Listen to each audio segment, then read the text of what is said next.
Hey, Sokka, you should hear some of these stories. These guys have been everywhere. Well, not everywhere, little Arrowhead, but where we haven't been, we've heard about through stories and songs.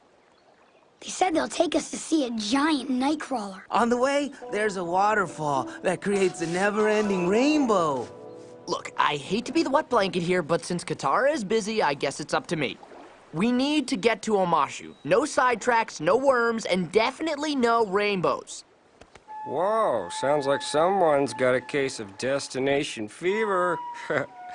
You're worried too much about where you're going. You gotta focus less on the where and more on the going. Oh, ma, shoe.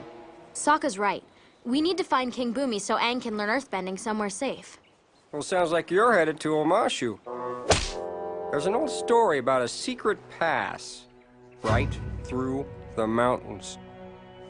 Is this real or a legend? Oh, it's a real legend, and it's as old as earthbending itself.